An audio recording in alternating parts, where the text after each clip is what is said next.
지난 8월 24일 달라스 공항 인근에 위치한 엠베시 스위트 호텔에서 미 연방 총한윤회 임시총회와 총회장 이취임식이 개최되었습니다.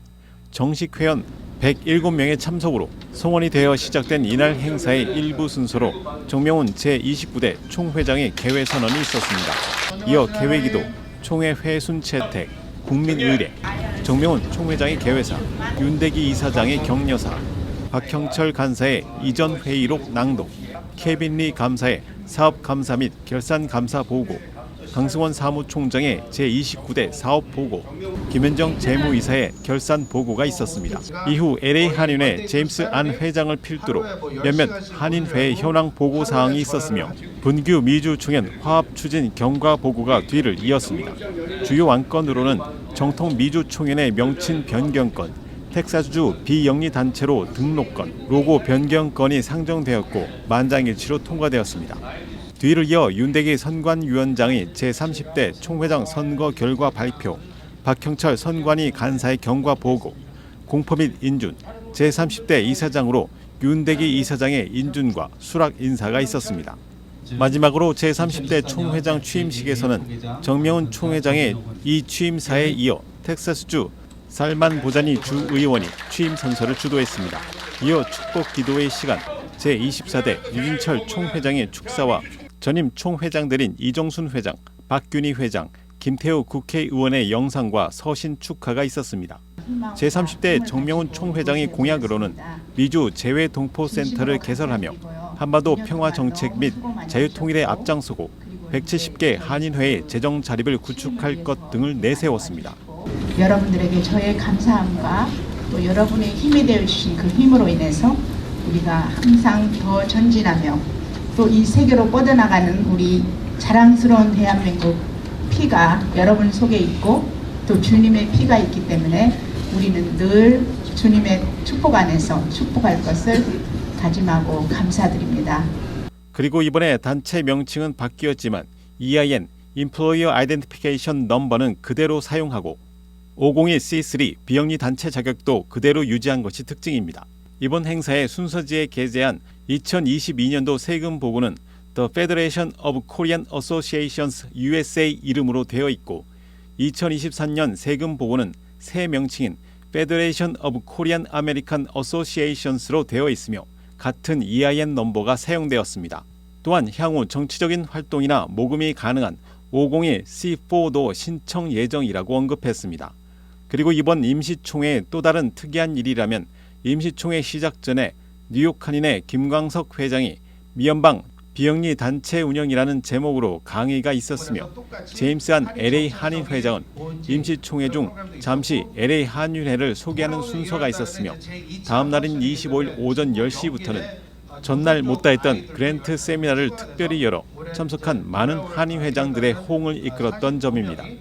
특별히 1.5세인 제임스 안 회장은 올해 3년차 회장을 하면서 그동안 200만 불이 훨씬 넘게 연방정부와 캘리포니아 주 등에서 그랜트를 받아 재정적 자립을 이루었으며 올해 예산도 170만 불인데 자체적으로 해결하고 있고 본인과 6명의 직원 모두 월급을 받고 봉사를 하고 있다며 앞으로 지역 한인회들이 나아가야 할 방향을 제시하였습니다. 1.5세나 2세들에게 한인회를 물려주어야 하는데 그 세대들은 공탁금 내고 출마해서 2년 무보수 봉사는 아무도 안 할 것이라고 말해서 큰 공감대를 형성했습니다. 젊은 사람으로서 비영리 단체에 들어가서 CEO를 하면서 내 돈을 공탁금으로 넣어서 넣는다는 것 자체가 젊은 사람들한테는 전혀 이해가 안 되는 컨셉트예요. 그래서 저희가 저도 이 일을 하다 보니까 젊은 사람들이 좀 더 많이 들어와서 했으면 좋겠는데.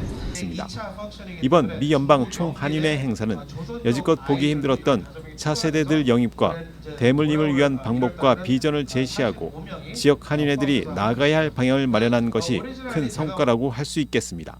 윈TV 뉴스 투데이입니다. 시카고 남부 서버브에 사는 여성 집주인은 집과 차가 우버 드라이버에 의해 손상됐다고 밝혔습니다. 이유는 아들이 우버 서비스를 이용하고 등급 평가에서 별 하나를 줬기 때문입니다. 집주인은 집 앞 유리창이 깨지고 자동차는 긁히고 찌그러진 상태라고 주장했습니다. 주인의 17살 아들은 지난 23일 올랜드 스퀘어몰까지 우버를 탔으며 고속도로 진입을 제한했으나 우버 운전자는 일반 도로를 탄 것으로 알려졌습니다. 그리고 운전자는 거칠게 차를 몰았다는 것입니다. 다음 날 운전자는 아들이 호출했던 집으로 찾아갔으나 여성 주인은 현관문을 열어주지 않았습니다. 그러자 운전자는 소리를 지르면서 별 하나 준 것에 대해 화를 냈고 주위에 벽돌을 주어 창문과 자동차에 던진 것으로 밝혀졌습니다. 집주인은 집에 머물기가 무서울 정도라고 말했습니다. 사건 후 지역경찰서에 가서 리포트를 파일했다고 덧붙였습니다. 우버 측은 성명을 통해 그런 행동은 용납할 수 없는 것이고 자세한 경위를 조사해 적절한 조치를 취할 것이라며 경찰에 적극 협조할 것이라고 밝혔습니다. 윈TV 뉴스투데이입니다.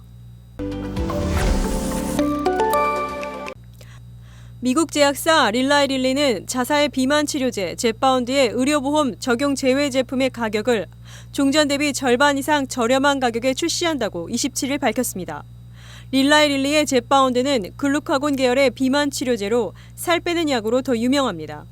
세계적인 비만 치료제 열풍 속에서 노보노디스크의 위고비와 릴라이 릴리의 젯바운드가 시장을 양분하고 있습니다. 새 제품군 출시에 따라 의료보험 적용을 받지 않는 젯바운드의 한 달치 투약 가격은 용량에 따라 $399 또는 $549로 책정됐습니다.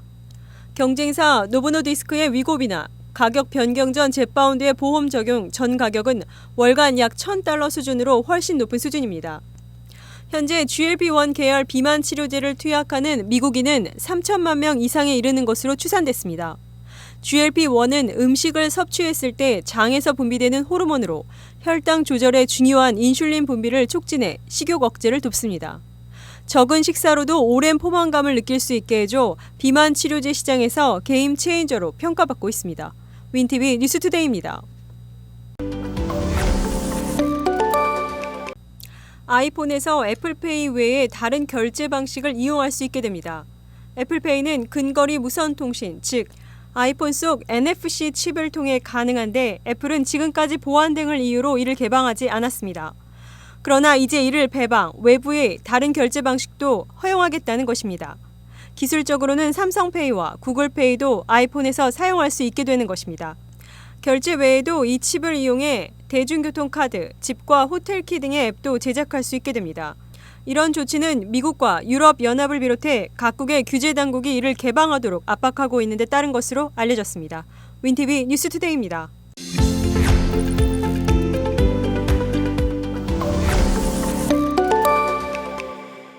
시카고 한인동포 일간지 한국일보는 전자신문으로도 배포됩니다. 시카고 한국일보 무료신문은 가까운 한인식당이나 마켓에서 볼 수 있습니다.